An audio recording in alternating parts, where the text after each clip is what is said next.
Presidente. Queria começar por cumprimentar o Sr. Presidente, Professor Guilherme Oliveira Martins, o Sr. Juiz Conselheiro, agradecer a pronta disponibilidade com que sempre aceitam os convites para conversar connosco sobre as mais diversas matérias e registar a disponibilidade que manifestaram de nos remeterem as sugestões e as reflexões, porque podem contribuir um outro ponto de vista de análise para aquilo que é a nossa própria reflexão enquanto deputados, enquanto membros dos diferentes grupos parlamentares. Eu julgo que a recepção logo possível desses contributos ajudarão naturalmente ao trabalho na especialidade complementar a estas audições. Eu começaria por dizer o seguinte: quando o professor Guilherme Oliveira Martins iniciou a sua referência ao Plano Oficial de Contabilidade Pública e à consideração que fez sobre a desnecessidade desta legislação caso essa contabilidade estivesse adequadamente implementada, houve aqui alguém atrás de mim que comentou o seguinte: parece que combinou consigo esta alusão. E vou-lhe explicar porquê, professor. Porque na audição anterior eu tinha dito rigorosamente o que o professor acabou por anunciar e enunciar. Naturalmente, eu não adivinho, mas ao longo destes anos de debates com a participação do professor Guilherme Oliveira Martins, aprendi naturalmente alguma coisa e aprendi necessariamente aquilo que é básico. E esta é uma questão básica e, por isso, há alguma dissensão que havia no debate anterior relativamente com a ANMP prendia-se exatamente com isto.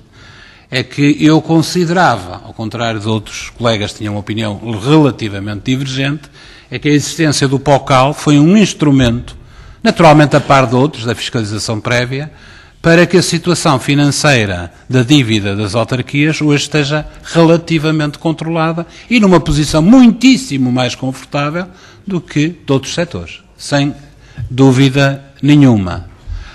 E mais, importa também caracterizar aquilo que é um conjunto de instrumentos desses, e portanto eu dizia na audição anterior, se o mesmo fosse aplicado às outras entidades da administração, seguramente não estaríamos numa situação como aquela que estamos, de alguns problemas em alguns setores.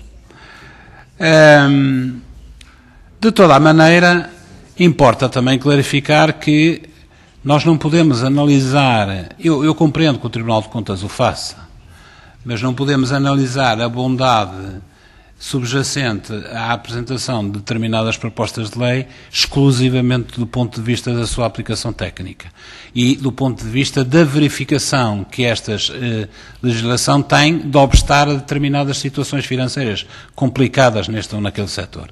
Temos que, naturalmente, fazer, necessariamente os senhores sabem que nós o fazemos, uma necessidade de avaliar as questões políticas que determinaram as condições de problemas financeiros deste ou daquele setor.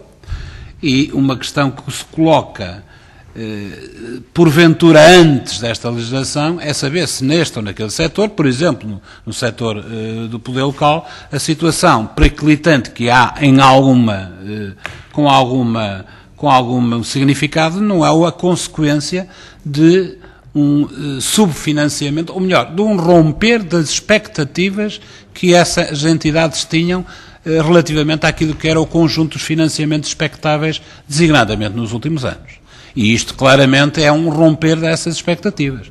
E se também agudizar esta situação, nós não temos incumprimento de entidades públicas, manifestamente, outras entidades públicas para com a administração local. E só me refiro à administração local porque foi a última a ser ouvida, mas isto pode ser aplicável de uma forma geral. Estou-me a lembrar do CREN, estou-me a lembrar, enfim, dos atrasos dos pagamentos, etc., que condicionam e criam um contexto de dificuldades acrescidas face às dificuldades de recurso a outras vias, hoje existentes, e que naturalmente resultam da quebra das expectativas que as entidades em dificuldades têm neste momento. Bom, mas isto é uma questão política que está para além da análise do concreto desta legislação, mas que eu não podia deixar naturalmente de assinalar. Relativamente à matéria, de facto, eu gostava de ouvir a vossa opinião sobre 2 ou 3 questões em concreto.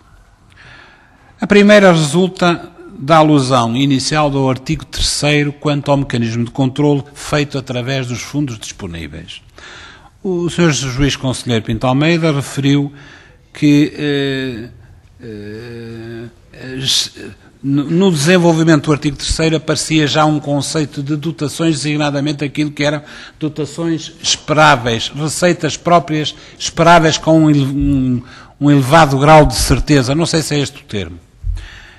E eu pergunto-me, para a assunção de compromissos, que outra modalidade é que nós poderíamos, para além das outras que lá já estão, que não aceitar também a inclusão de verbas de receitas expectáveis desta natureza. Eu confesso que não estou a conceber outra formulação que não fosse esta, mas, enfim, certamente a opinião avalizada do Sr. Conselheiro Pinto Almeida ajudaria. Depois, a introdução de alguns mecanismos de controle em algumas entidades, e não é só o poder local, já aqui foram referidas outras, alteram, de facto, algumas metodologias e procedimentos de natureza da gestão financeira corrente dessas entidades, através da introdução deste mecanismo de controle. E a pergunta e a questão que tem sido objeto de alguma reflexão é se ela não tem em si o gene da possibilidade de criar situações ou procedimentos de falta de transparência.